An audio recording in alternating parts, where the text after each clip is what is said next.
A man plummets from the sky, his makeshift wings dissolving in the sun's fierce heat.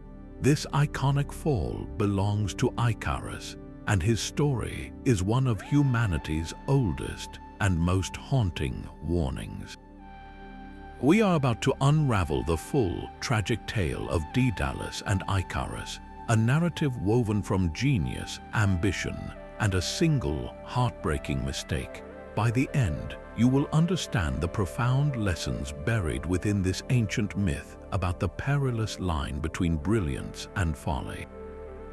We will uncover why a master inventor was driven to such a desperate escape, and what dark secret forced him to flee in the first place. Why does a story of a boy who flew too high still speak to us with such force today? The man who watched his son fall was no ordinary father. Daedalus was a name whispered with awe across ancient Greece, an inventor and architect whose genius seemed to border on the divine. In the city of Athens, he was celebrated as the master craftsman of his age, a figure akin to what Leonardo da Vinci would become centuries later.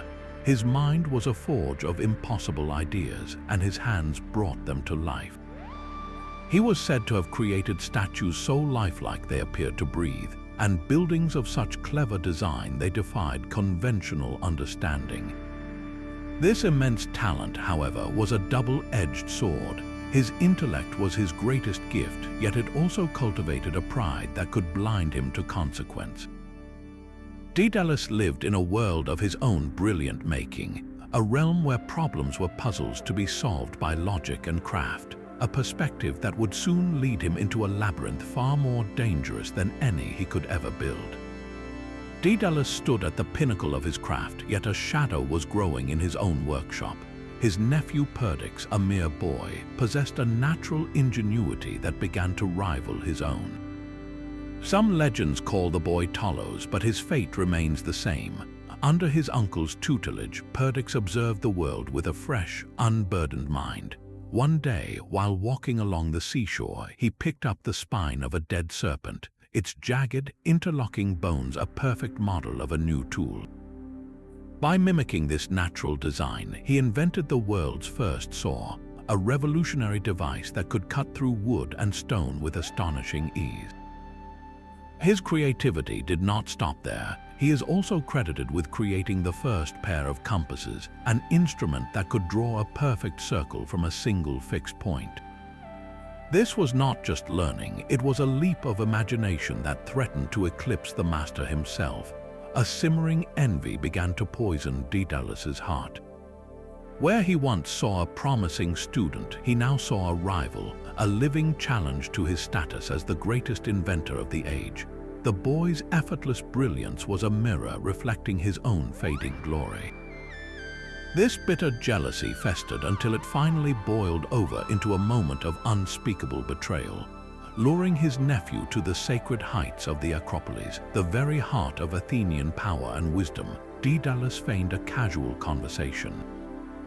Then, in a sudden, violent act, he pushed the young man from the towering cliff, intending to erase his genius forever.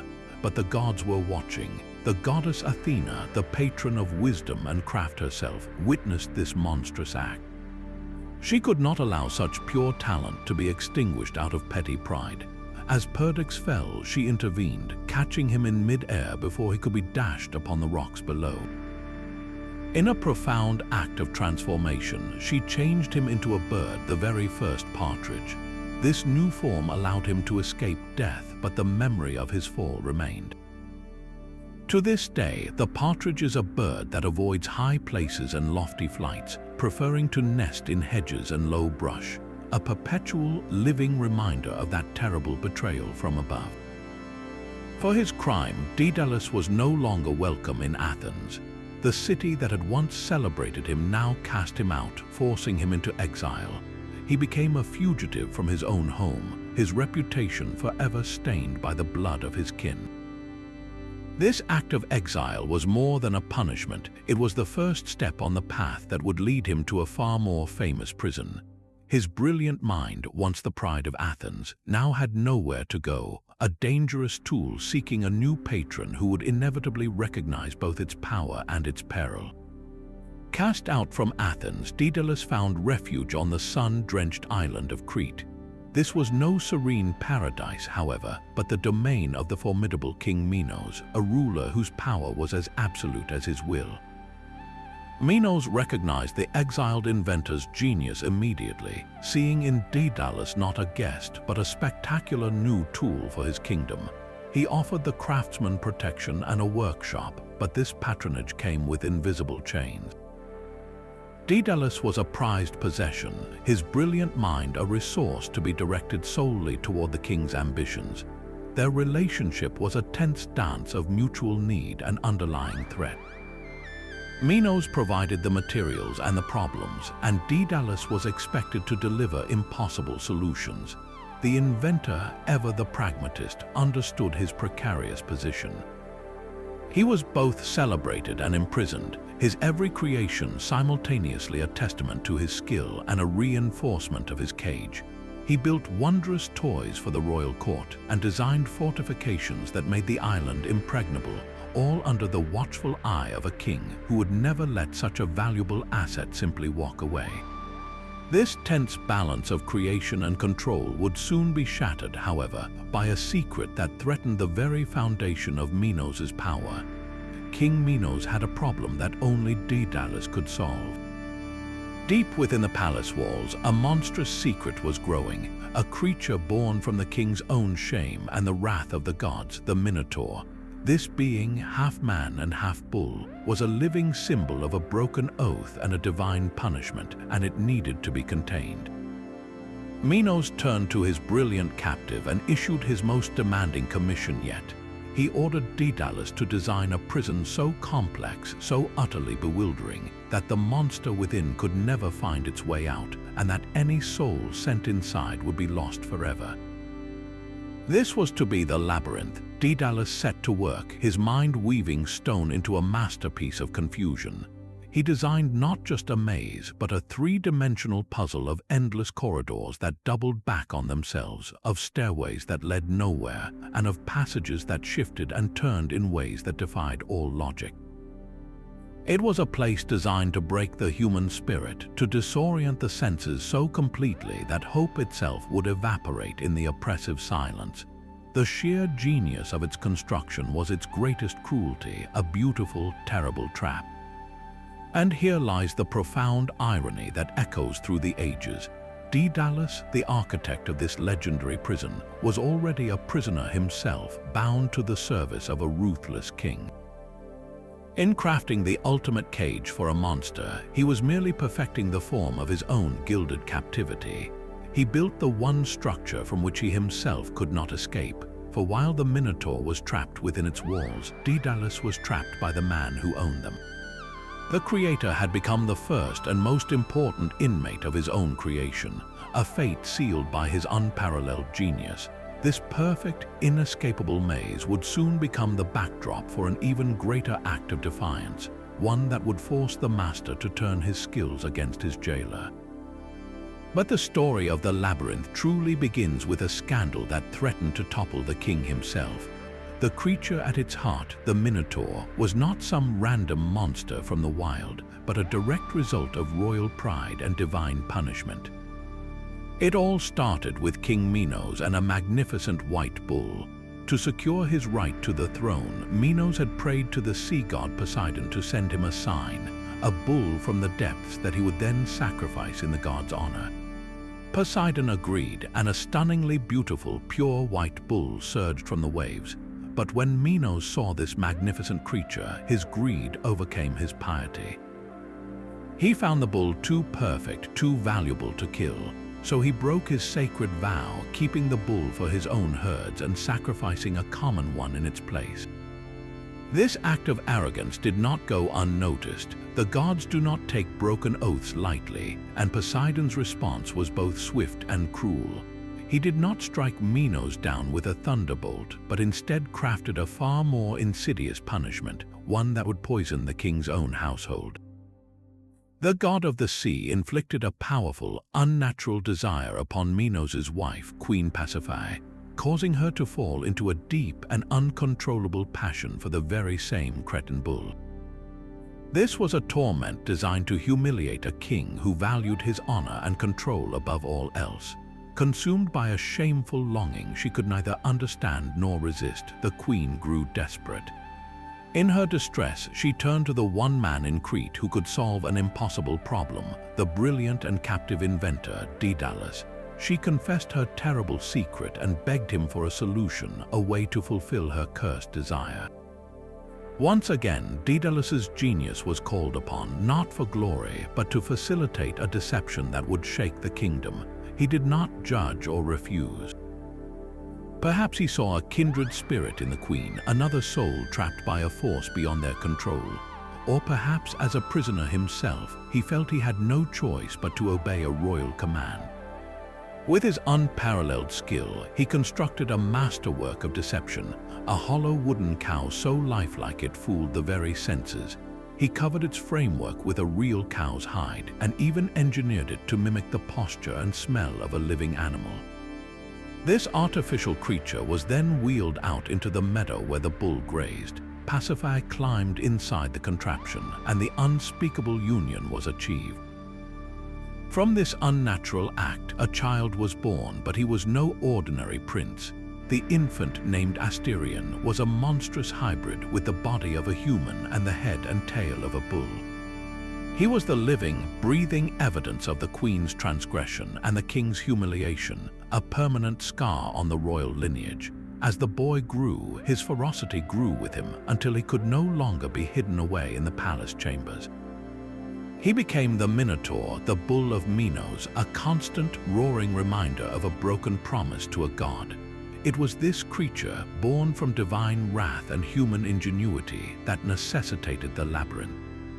In building the wooden cow, Daedalus had set the entire tragic sequence in motion. His craft had enabled the monster's birth, and now that same craft was tasked with building its eternal prison. He was the author of both the problem and its devastating solution, forever binding his own fate to that of the beast he helped create. The labyrinth was complete, a silent stone puzzle waiting for its victims. Every 9 years, a grim payment was made to King Minos to appease the monster within. 7 young men and 7 young women from Athens were forced onto a ship, sent to Crete as sacrificial tributes to the Minotaur. It was a cycle of despair that seemed to have no end until one prince decided to break it. Theseus, the son of the Athenian king Aegeus, could not bear his city's subjugation. When the next black-sailed ship was prepared for its sorrowful voyage, he stepped forward voluntarily, insisting on joining the group of tributes. His plan was not to be a victim, but a hero, to venture into the maze and slay the Minotaur once and for all, ending the bloody tribute forever. When the ship arrived in Crete, the Athenian youths were paraded before the court. It was there that a princess' gaze fell upon the noble and determined stranger. Ariadne, the daughter of King Minos, watched Theseus, and in his defiance she saw something she had never known in her father's oppressive kingdom, a chance for freedom and a love worth risking everything for. She knew that entering the labyrinth was a sentence of death, a fate of endless wandering ending in a brutal death. She could not let that happen to him. Under the cover of darkness, she sought him out, confessing her feelings and her desperate desire to save him. But how do you solve a puzzle designed by the greatest mind of the age, a maze from which its own architect could not escape? Ariadne knew the answer lay not with a warrior's strength, but with the creator's own cunning. She went to the one man who held the secret to his own creation, the imprisoned inventor, Daedalus. So the desperate princess went to the one person who understood the maze's terrible heart. She found Daedalus not in a grand workshop, but in a confined space that mirrored his own trapped existence. He was a man bound by his own genius, and he saw in Ariadne's fearful eyes a reflection of his own desire for escape. She pleaded with him, not as a princess to a servant, but as one prisoner to another, begging for the secret that would allow Theseus to conquer the impossible. Daedalus listened, and in that moment he faced a choice. Helping Ariadne was a direct act of treason against King Minos, a risk that could mean a death far more gruesome than simple imprisonment. Yet here was a chance to defy the king who caged him, to use his own creation as a weapon against his jailer. He agreed. His solution was a stroke of pure, elegant genius, a testament to a mind that could find simplicity at the center of overwhelming complexity. He did not give her a map, for a map could be lost or stolen. He did not give her a weapon, for strength was useless in a place designed to confuse. Instead, he handed her a simple ball of thread, a clue. He instructed her to have Theseus tie one end of this thread securely to the entrance of the labyrinth the moment he stepped inside. As the hero ventured deeper into the twisting, shadowy corridors, he would slowly unwind the ball, leaving a physical trail of his journey, a literal line connecting him to the world outside. After confronting the Minotaur, no matter how far or how deep he had wandered, he would only have to turn around and follow the thread back, reeling himself in like a fisherman pulls in a line, transforming an inescapable prison into a navigable path. This was not just a tool, it was a profound idea, the embodiment of hope in a place built on despair. With this single, humble object, Daedalus had outwitted his own masterpiece. He had given Ariadne and Theseus the key to the one lock he himself could not pick, setting in motion a chain of events that would shake the very foundations of Crete and ultimately seal his own fate. The thread had worked perfectly, a slender line of hope guiding Theseus through the stone beast's heart. After a ferocious struggle in the dark, the Minotaur was dead. The Athenian prince followed the clue back to the entrance, emerging from the shadows a hero. He swiftly gathered Ariadne and the other Athenian youths, and they fled to their ship, setting a course for freedom under the cover of night. For them, the nightmare was over, but back in the palace, a different kind of storm was about to break. King Minos awoke to the news, a cold, volcanic rage building within him. The Minotaur was slain, his daughter was gone, and the Athenian tributes had vanished. The impossible had happened. Someone had solved the labyrinth. His mind, sharp and suspicious, raced through the possibilities. Who in all of Crete possessed the knowledge to undo Daedalus's masterpiece? The answer was a horrifying certainty. There was only one man who knew the secret of the maze, only one mind brilliant enough to devise such a simple, elegant solution. Daedalus, his own prized inventor, the man he housed and protected, had committed the ultimate betrayal. This was not just an escape, it was a personal insult, a direct challenge to the king's authority from within his own court. Minos's fury was absolute. He had been humiliated, his power mocked by the very genius he had kept caged. The punishment had to be equally absolute, a statement of brutal finality. He would not execute Daedalus, for that would be a waste of a precious resource. Instead, he would make the architect's cage perfect. In a move of supreme irony, King Minos ordered Daedalus, along with his young son Icarus, to be seized and thrown into the labyrinth itself. The father and son were cast into the cold, silent darkness of the very prison Daedalus had designed, a place from which he himself had declared there was no exit. The creator and his child were now the only occupants of his greatest creation, a perfect stone-walled tomb from which not even genius could find a way out. The cold stone of the labyrinth was a familiar texture beneath Daedalus' fingers, yet now it felt utterly alien. He was a prisoner inside his own mind, forced to wander the endless, twisting corridors he had designed to bewilder all others. Every wrong turn, every dead end he encountered was a mocking reminder of his own cleverness. This was the ultimate price of his genius, a perfect poetic justice. He had built a trap for a monster, only to become the monster's replacement, caged with his own innocent son. For young Icarus, the maze was a place of pure terror, a shadowy world where the very walls seemed to shift and whisper. But for Daedalus, it was a much deeper hell, a crushing realization that his greatest intellectual triumph had become the instrument of his doom.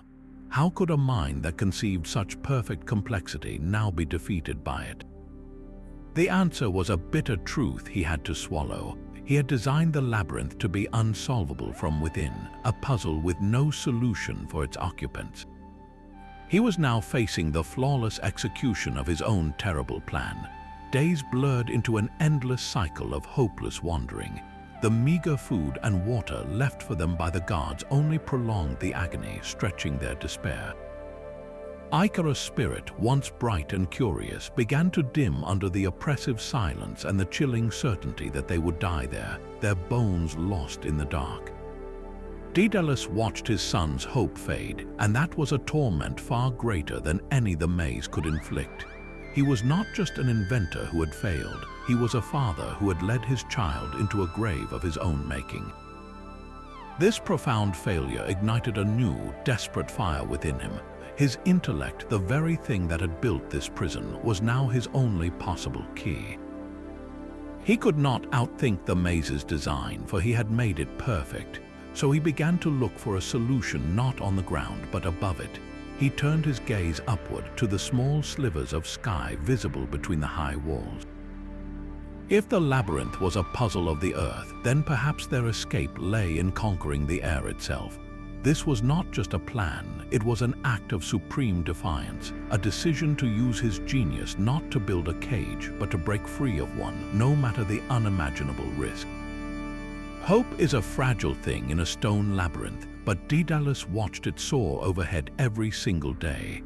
High above the confining walls, birds wheeled and danced in the open air, utterly free from the puzzles of the ground. Their flight was not a mystery to be solved, but a simple, elegant fact of nature. For days he studied them, his brilliant mind, once focused on stone and timber, now consumed by the mechanics of feathers and wind. He saw how their wings caught the air, how they tilted and glided. In that observation, a radical, terrifying idea began to take shape. If they could not walk out of the maze, they would have to fly. The concept was so audacious it was almost sacrilege, for flight was the domain of gods and winged creatures, not of mortal men. To even attempt it was to challenge the natural order itself. Yet, what other choice did they have? This was the essence of Daedalus, a man whose innovative spirit could not be crushed, not by exile, not by a king's wrath, and not even by the walls of his own design. In the depths of despair, his genius found its most daring expression.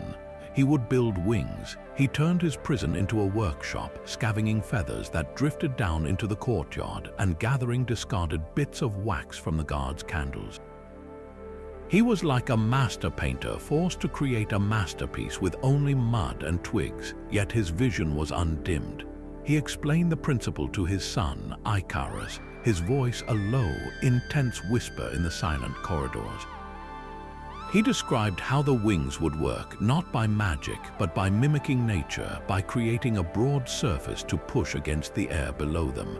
It was a plan born of utter desperation, a final, breathtaking gamble with the sky itself as their only path to freedom. Their prison became a workshop of whispers and stolen moments. Every bird that landed on the high ledges of their tower was a potential donor to their impossible cause. Daedalus and Icarus would wait with bated breath, their movements slow and deliberate, coaxing the creatures close with scraps of food saved from their own meager rations. The gathering of feathers was a labor of patience and secrecy, a task that stretched over countless days and nights. Each feather, whether a small, soft plume or a long, sturdy flight feather, was a tiny victory, a physical piece of their fragile dream of freedom.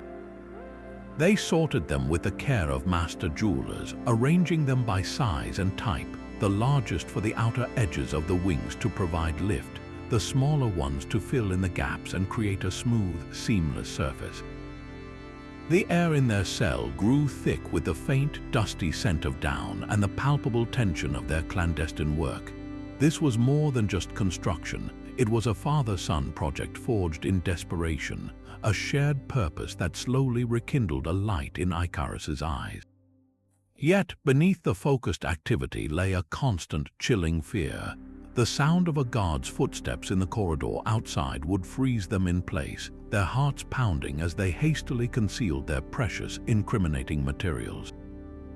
They were not just building wings, they were building a chance at life itself, and every feather was a step closer to either salvation or a terrible, swift discovery. The wings grew in the dim light of their cell, a pair of skeletal frames taking shape from scavenged wood and supple reeds. Daedalus understood that flight demanded more than just feathers. It required a structure both incredibly light and surprisingly strong. He bent willow branches into gentle, sweeping curves, mimicking the natural arc of a bird's wing, and lashed them together with linen threads pulled from their own clothing. This framework was the invisible skeleton, the foundation upon which their freedom would literally hang. Then came the meticulous work of the feathers. This was not a haphazard gluing, it was a masterclass in biomimicry, an ancient form of engineering that copied nature's own flawless designs. Daedalus instructed Icarus to begin with the smallest, softest down feathers at the very top, near where their hands would grip the frame. These created a smooth, seamless base layer. Then they carefully layered progressively larger feathers, overlapping them like the shingles on a roof or the scales of a fish. Each row of feathers was secured over the quill end of the row beneath it, creating a surface that would allow air to flow smoothly over the top while pushing firmly against the bottom. This careful gradation from small to large was the secret to creating an airfoil, a shape that generates lift. It was the same principle a modern aircraft wing uses, a design that forces air moving over the curved top to travel faster, creating lower pressure above the wing and higher pressure below, literally sucking the wing upward. To bind this fragile, organic machinery to the wooden frames, Daedalus used the only adhesive available to him, beeswax. He softened the wax over a carefully shielded flame, a dangerous operation in their cramped quarters. They dipped the base of each feather's quill into the warm, pliable wax before pressing it firmly into place on the wooden strut. The wax acted as both glue and a flexible joint, allowing the individual feathers to shift and adjust with the air currents, just like a real bird's wing. It was a masterpiece of ancient ingenuity, a pair of functional wings crafted from scraps and desperation. But this brilliant solution carried a fatal, inherent flaw. The very thing that held their hope together was also its greatest weakness, a vulnerability that would soon be tested by the full, unforgiving power of the sun. With the wings finally complete, Daedalus held his son's shoulders, his voice low and urgent. He laid out the rules for their impossible journey, a flight plan born of pure physics and a father's fear. He pointed first down toward the distant, churning sea. Fly too low, he warned, and the damp sea spray will saturate these feathers. They are not waterproof. Once soaked, they would become heavy and waterlogged, losing all their lift and pulling you down into the unforgiving waves. Then he pointed upward to the brilliant, cloudless sky and the blazing sun. But fly too high, he stressed, and you face a far more immediate danger. The heat of the sun will soften this wax. Our wings are held together by beeswax, and it has a melting point. If you ascend too close to that fiery orb, the binding will fail. The wax will turn liquid, the feathers will loosen and scatter in the wind, and the wings will simply disintegrate around you. His instructions were terrifyingly simple. You must follow a middle course, steer a path between the drowning sea and the melting sun. Keep us level, Icarus, right here in the safe, temperate air between these two deadly extremes. This was not just a lesson in aerodynamics, it was a profound life lesson delivered on the edge of a precipice. It was a plea for moderation, for the wisdom of the middle path, a warning that both reckless ambition and paralyzing fear could lead to the same tragic end. The success of their daring escape now hinged entirely on a young boy's ability to control his excitement and heed his father's sober, scientific warning. The moment of truth arrived on a windswept parapet, the highest point of their stone prison.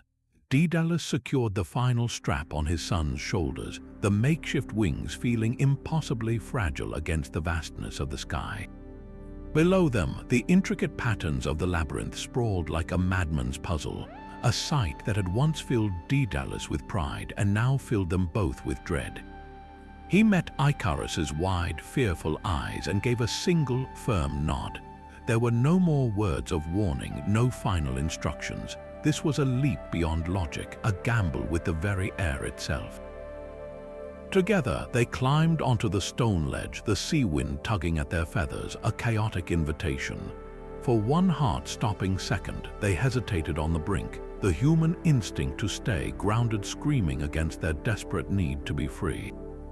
Then, with a shared, silent resolve, they pushed off.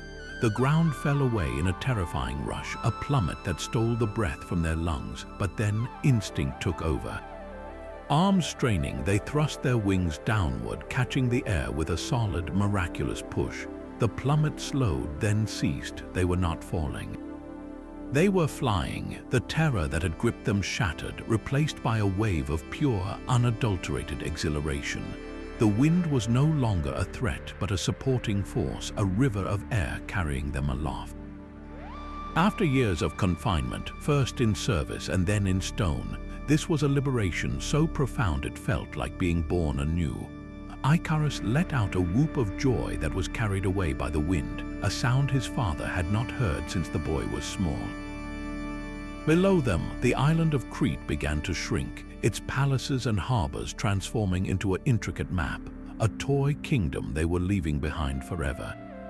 The world opened up beneath them, a breathtaking panorama of blue sea and green land, a perspective reserved for gods and birds. For a few glorious moments, they were the masters of their own fate, two specks of human ingenuity soaring high above the problems and prisons of the earth. The world was a breathtaking canvas of blue and green beneath his feet, a perspective that belonged only to eagles and now, miraculously, to him. Icarus felt a wild, uncontainable joy surge through his veins. The initial fear was gone, burned away by the sun's warm embrace and the exhilarating rush of the wind. This was not just escape, it was a transformation. With every powerful beat of his wings, he felt the constraints of his mortal life fall away. He was no longer a prisoner's son, a boy trapped in a maze. He was a creature of the sky, a demigod carving his path through the heavens. He began to experiment, tilting his wings to bank in wide, sweeping arcs, diving toward the sparkling sea, only to pull up at the last moment, the spray kissing his face. Each successful maneuver fed his confidence, blurring the line between human skill and divine right. His father's voice, so full of caution and fear, became a distant echo, a whisper from a world of limitations he had left behind. Why fly in a boring, straight line when he could dance? Why cling to the middle path when the sun beckoned him ever upward, its golden light a personal invitation to touch the sky? The higher he climbed, the more intoxicating the feeling became. The air grew thinner and purer, the world below shrinking into a beautiful, insignificant toy. He was not just flying, he was ascending, reaching for a realm that had always been forbidden to mortals. In that glorious, reckless ascent, Icarus forgot the most important truth. His wings were a masterpiece of human ingenuity, but they were not magic. They were held together by wax, and he was, and always would be, a boy of flesh and blood. The sun was no longer just a distant star, it was a siren call. Its brilliant, golden warmth felt like a personal benediction, a divine approval of his incredible flight. Icarus laughed, the sound swallowed by the wind, as he watched his father steadily navigating the safe, middle path far below. That cautious route suddenly seemed so timid, so utterly human. He was more than human now. Had his father not built these magnificent wings, had they not just conquered the air itself, this was not a time for caution, it was a time for glory. A reckless pride swelled in his chest, a hubris that whispered he was the exception to every rule. He could feel the heat intensifying on his face and shoulders as he climbed, a pleasant, tingling warmth that promised even greater ecstasy.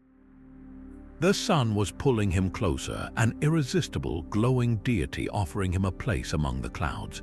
He did not see danger in that brilliant light, only a challenge to his newfound power. Why should he, the son of the greatest inventor alive, be bound by the same limitations as ordinary men? His flight became a defiant ascent, a direct challenge to the natural order. He was not just escaping Crete, he was ascending to the heavens, and in that intoxicating moment, the line between mortal and God blurred into nothing. He did not notice the first drop of wax, warm and slick against his hand. It was just another sensation in a whirlwind of overwhelming feeling. He did not register the slight shift in the feather's alignment, a single plume loosening its grip on the wooden frame. His focus was entirely upward toward the ultimate prize, completely blind to the fragile, melting reality of the very invention that held him aloft. The higher he soared, the more the world below ceased to exist, until there was only the sun, the sky, and his own triumphant, soaring heart. A single, warm droplet landed on his outstretched arm. For a blissful second, Icarus thought it was the beginning of a warm summer rain. But then another drop fell, and another, this one thick and slow, clinging to his skin not like water but like honey. He looked up, his triumphant smile faltering. The brilliant sun was no longer a beacon of glory, it was a furnace. The heat was no longer a pleasant warmth, it was a searing intensity he could feel deep in the bones of the wings themselves. He watched horrified as the sleek, golden surface of the beeswax began to glisten, to sweat. Tiny beads formed along the seams where the feathers met the wooden frame, swelling until their own weight pulled them loose, trailing thin, glistening threads as they fell away into the abyss. Then came the first feather. It did not fall, it drifted, a lonely, taunting spiral. It was followed by another, and then a whole cluster, their careful alignment destroyed as the wax binding them dissolved into a useless, sticky liquid. The structural integrity of the wing was unraveling before his eyes. A violent shudder ran through the entire apparatus. The glorious, steady lift was gone, replaced by a sickening lurch. The wind, once his ally, now tore at the gaps in his wings, ripping more feathers free with a sound like tearing parchment. His heart hammered against his ribs, a frantic, trapped bird. The euphoria of flight shattered into pure, cold terror. He was not a god. He was a boy, impossibly high, and his invention was failing. He flailed his arms, pumping them wildly, desperately trying to mimic the smooth rhythm of just moments before. But every frantic movement only accelerated the collapse. More wax melted, more feathers tore away in a blizzard of down and quills. The sky, his kingdom of moments ago, became a vast, empty blue prison with no walls to cling to. His desperate, grasping hands found only air where a solid wing had been. The joyous ascent became a terrifying, irreversible fall. A desperate scream tore through the sky, a sound of pure terror that was not his son's joyful whoop from moments before. Daedalus spun in mid-air, his heart freezing in his chest. High above him, he saw the horrifying spectacle. Icarus was no longer flying, he was tumbling, a chaotic whirl of limbs and scattering feathers. The beautiful wings, his father's masterpiece, were disintegrating into a cloud of down and melting wax. The boy's arms flailed wildly, grasping at the empty air where structure and hope had once been. He cried out for his father, a single, piercing word that was swallowed by the rushing wind, a plea from a child who had flown too high and was now being pulled back to earth by its unforgiving grasp. Daedalus watched, utterly helpless, as his son plummeted past him. There was no rope to throw, no net to cast, nothing his brilliant mind could conceive in that single, agonizing second to alter the brutal physics of the fall. He was a spectator to his own greatest failure, a genius who had given his son the tools for a glorious death. The descent seemed to last both an eternity and a single heartbeat. He saw the small, flailing figure grow smaller and smaller, a dark speck against the vast, shimmering blue of the sea, until it vanished into the waves with a final, silent splash. The sea that had once represented freedom and escape now became a cold, unmarked grave. The impact was not loud, it was a devastating quiet that swallowed the world. In that moment, a part of Daedalus shattered and sank into the depths alongside his boy. The waters that received Icarus would forever after bear his name, the Icarian Sea, a permanent geographical memorial to the spot where soaring ambition was finally and fatally drowned by reality. The sky was a silent, mocking blue. Daedalus circled the spot where his son had vanished, his own wings beating a frantic, useless rhythm against the indifferent air. He screamed Icarus' name until his voice was raw, but the only reply was the endless whisper of the waves. With a despair that hollowed him out, he began his descent, scanning the churning water for any sign, any piece of wreckage, any glimpse of the boy he had just lost. He flew lower and lower, his wings skimming the whitecaps, the sea spray a bitter parody of his earlier warning. He was a genius who had conquered the sky, yet he was powerless against the deep, cold embrace of the sea. For hours he searched in a desperate, widening spiral, his hope eroding with every passing moment. Finally, his heart shattered beyond repair, his body exhausted. He was forced to turn toward a nearby, unknown shore. He landed on a deserted beach, his legs buckling beneath him as he collapsed onto the sand, the magnificent wings dragging in the grit like a pair of broken dreams. The silence was absolute, broken only by the rhythmic crash of waves that now sounded like a funeral dirge. His brilliant mind, the source of all his pride and all his suffering, replayed the horrific scene on an endless loop. He saw the melting wax, the scattering feathers, the terror in his son's eyes. He had not just built the wings, he had given the instructions. He was the architect of the escape, and he now believed the architect of his own son's death. This was not an accident, it was a failure of the highest order, a father's love eclipsed by a fatal miscalculation. The grief was a physical weight crushing his chest, but it was the guilt that truly devoured him, a searing truth that he had used his greatest gift to create his greatest tragedy. His desperate search was not over. Driven by a need to perform one last sacred duty, he walked the shoreline for days, a broken man haunted by the sea. And then he saw it, washed up on the rocks, a small, still form. It was Icarus. The boy's body, battered by the waves, had been returned to him. There was no triumph in this discovery, only a profound, soul-crushing finality. He gathered his son into his arms, the weight unbearable, and carried him to a quiet, shaded spot on the island. With his own hands, the hands that had built labyrinths and wings, he dug a grave. There was no grand ceremony, no one to mourn with him. It was a solitary, agonizing act of love and regret. As he buried his child, he renamed the island Icaria in his son's memory, a permanent scar on the map to mirror the one now etched forever on his soul. He was a survivor, but his survival was the ultimate punishment. He had outlived his son, and the very invention that had secured his own freedom was the direct cause of his boy's destruction. In that lonely grave on a forgotten island, Daedalus buried more than just Icarus. He buried the last remnants of his own pride, his joy, and his belief in the power of his own genius. Freedom now felt like the heaviest of chains. With his son's grave forever marking the shores of Icaria, Daedalus turned back to the sky, his wings carrying the unbearable weight of his grief. Each beat of his arms was a mechanical, joyless act, the vast blue horizon a painful reminder of the emptiness beside him. He flew not toward a future, but away from a past he could no longer bear, a solitary figure navigating an ocean of sorrow. His journey ended on the shores of Sicily, a land far from the power and memory of King Minos. There he sought refuge in the court of King Cocalus, a ruler known for his wisdom and hospitality. He presented himself not as the legendary inventor of Athens or the brilliant captive of Crete, but simply as a broken man in need of sanctuary. King Cocalus, perhaps sensing the profound depth of the stranger's loss, granted him shelter.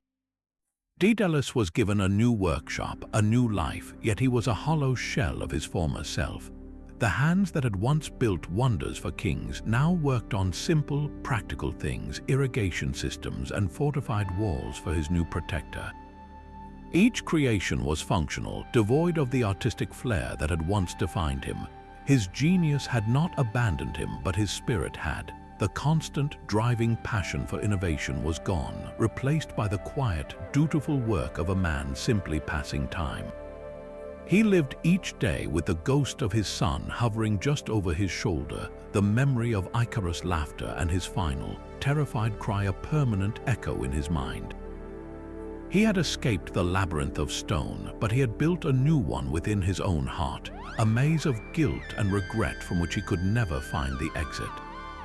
In this new land, under a kind king, he had found safety, but he would never again find peace. The cost of his freedom was a price he paid every single waking moment, a relentless reminder that some prisons have no walls and some sentences never end. But the long arm of a king's vengeance knows no sea. King Minos could not accept that Daedalus had simply vanished. The humiliation of the labyrinth's defeat and his daughter's flight festered into an obsession. He was determined to hunt down the man who had outwitted him, and he devised a plan as clever as it was cruel. He would not search every city and interrogate every peasant. Instead, he would use Daedalus's own genius as the bait in an inescapable trap. Minos traveled from kingdom to kingdom, but he did not bring soldiers or warrants. In his possession was a single, beautiful object, a spiral seashell with a tiny, intricate opening at its tip. To every ruler and every court he visited, he presented the same irresistible challenge. He promised a magnificent reward, a fortune in gold and jewels, to any person who could pass a single piece of linen, thread all the way through the shell's winding internal chambers. It seemed like an impossible task. The shell's passage was a labyrinth in miniature, a coiled, narrow tunnel that no human hand or tool could possibly navigate. One by one, the greatest minds in each kingdom tried and failed. They used fine wires, delicate hooks, and even drops of honey, but the puzzle defied them all. The solution required a mind that could think not like a man, but like an insect. The news of this strange contest eventually reached the court of King Cocalus in Sicily. The king, intrigued by the challenge and the promised reward, mentioned it to his quiet, brilliant guest. Daedalus immediately understood this was no simple game. Only one person in the entire world would know the solution to such a devious puzzle. Minos was not offering a reward, he was casting a net, and the seashell was the hook. He knew that the fame of the challenge would eventually whisper through the walls of his workshop, calling directly to the inventor's insatiable curiosity. It was a test designed for his mind alone. Daedalus saw the trap, yet the puzzle itself was a siren's call he could not resist. He asked King Cocalus for the shell, a single ant, and a length of the finest thread. He carefully tied the silken thread around the body of the ant. Then, with a gentle hand, he coaxed the tiny insect into the shell's opening. Driven by its natural instinct, the ant began its journey inward, navigating the dark, spiraling corridors with an innate understanding that no human possessed. It traveled through the entire coiled length of the shell, emerging from the wider opening at the other end, pulling the thread perfectly through the impossible maze. It was a solution of breathtaking simplicity, a perfect marriage of biological instinct and human cunning. When King Cocalus presented the successfully threaded shell to Minos, the Cretan king did not smile at the cleverness. A cold, triumphant satisfaction settled on his face. The hunt was over. He looked at the Sicilian king and declared, "You have him, you have Daedalus. Only he could have solved this. Now you will hand over my property." The brilliant escape from the labyrinth had ultimately led Daedalus to a different kind of confrontation, one where his own intellect had finally betrayed his location. King Cocalus now faced an impossible choice. The cleverness that had solved the shell had exposed his most valued guest, and the wrath of King Minos was a storm about to break over his peaceful kingdom. He had given Daedalus his protection, his word, but the power of Crete was immense, and the demand for the inventor's return was absolute. Handing Daedalus over felt like a profound betrayal, a violation of the sacred laws of hospitality. Yet defying Minos could mean war, bringing ruin to his own people. As he agonized over this terrible decision, another voice, or rather voices, began to plead the inventor's case. His own daughters, who had spent time in the royal workshops, had grown deeply fond of the grieving, gentle craftsman. To them, Daedalus was not a fugitive or a trophy, but a kind, tragic figure, a surrogate grandfather who shared his wisdom and told them stories of a world they had never seen. They saw the profound sadness in his eyes and understood the weight of the loss he carried. They begged their father not to surrender him, arguing that it would be a cowardly act to sacrifice one broken man to the fury of another king. Their passionate appeal tipped the scales in Daedalus's favor, but it created a new, more dangerous problem. How could they possibly refuse Minos without triggering his vengeance? The solution they devised was as final as it was brutal. King Crete agreed to Minos's demand. With a show of reluctant obedience, he told the Cretan king that his property would be returned to him. But first, he insisted, after such a long journey, the great King Minos must refresh himself. It was only proper hospitality to offer a guest a warm bath before discussing such weighty matters. Minos, perhaps feeling triumphant and believing his authority was unquestioned, accepted. He was led to the royal bathhouse, a secluded, steamy room where he could relax his guard. As he settled into the deep bronze tub, the hot water soothing his travels, the final act of the long feud began. The stories vary on who held the pitcher, but the outcome remains the same. Some say it was the daughters of Crete themselves, determined to protect the man they had come to love. Others claim it was Daedalus, engineering one last, terrible solution to the problem of his persecutor. Whose hands did the deed? The result was the horrifying climax of a lifetime of conflict. A vessel of scalding water, or in some versions, boiling oil, was poured over the unsuspecting king in his bath. The peaceful act of bathing was transformed into an execution. There was no battle, no grand duel, only a gasping, agonizing end in the steam and the silence. The king, who had built an empire, who had commanded monsters and demanded tributes, was killed not by a hero's sword, but by a simple, devastating trick, a perversion of the very hospitality he had demanded. The long pursuit was over. The man who had caged Daedalus, who had driven him to the sky and indirectly caused his son's death, was finally and fatally outwitted. With Minos dead, his threat evaporated. His fleet, leaderless, had no choice but to return to Crete. Daedalus was truly, completely free at last, his most powerful enemy gone. Yet this violent conclusion could never be a victory. It was merely an end, a bloody period at the close of a sentence written in tragedy. The man who had now caused 2 royal deaths, his own nephew and a king, was free to live out his days, but what kind of freedom can there be when it is paved with so much loss? Freedom came at a price no treasure could ever repay. Daedalus lived out his remaining years in Sicily, a man forever shadowed by the consequences of his own brilliance. His name, however, would escape the confines of his tragic life, soaring through the centuries to become a byword for artistry and invention itself. In ancient Greece, to call a work of art Daedalian was to bestow the highest possible praise, signifying a level of craftsmanship so exquisite it seemed touched by the divine. His legacy became a paradox, a name synonymous with both unparalleled creative genius and the profound sorrow that so often accompanies it. This duality is the very heart of his myth, a timeless meditation on the double-edged nature of human ingenuity. The story of Daedalus and Icarus has echoed far beyond its ancient origins, its themes finding new life in countless forms. It is the foundational blueprint for the archetype of the brilliant but doomed inventor, a warning that reverberates through stories like Mary Shelley's Frankenstein, where the creation turns against its creator. The very word Daedalian entered the English language, describing something skillfully crafted yet intricately complex, a labyrinth of thought or design. His influence is even etched into our modern vocabulary, with the word Daedal serving as a poetic adjective for something cunningly or intricately wrought. Why does this particular myth hold such power over us? Perhaps it is because Daedalus represents the ultimate human conflict, the struggle between our boundless ambition to reach for the heavens and the sobering, earthly limitations we can never fully escape.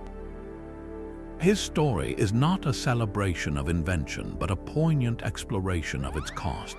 He gifted the world wonders, yet his greatest creation led to his deepest personal loss. He solved impossible puzzles, but he could not solve the puzzle of his own pride and its consequences. In the end, the legacy of Daedalus is not one of unblemished triumph, but a somber, eternal reminder. It asks us a question that remains as urgent today as it was in the age of myths, a question every innovator must eventually face. How high should we truly fly when we know that the very wax that holds our dreams together can also melt under the heat of our own ambition? The fall of Icarus was not merely an accident, but the culmination of a tragic chain of events set in motion by the very brilliance meant to secure freedom. This epic arc, from the heights of Athenian acclaim to the lonely shores of Icaria, presents us with a profound and enduring puzzle about the human condition. At its core, this is a story about the immense power and peril of ambition. Daedalus' genius enabled him to conquer stone and air, yet it also blinded him to the consequences of his own pride, first with his nephew and ultimately with his son.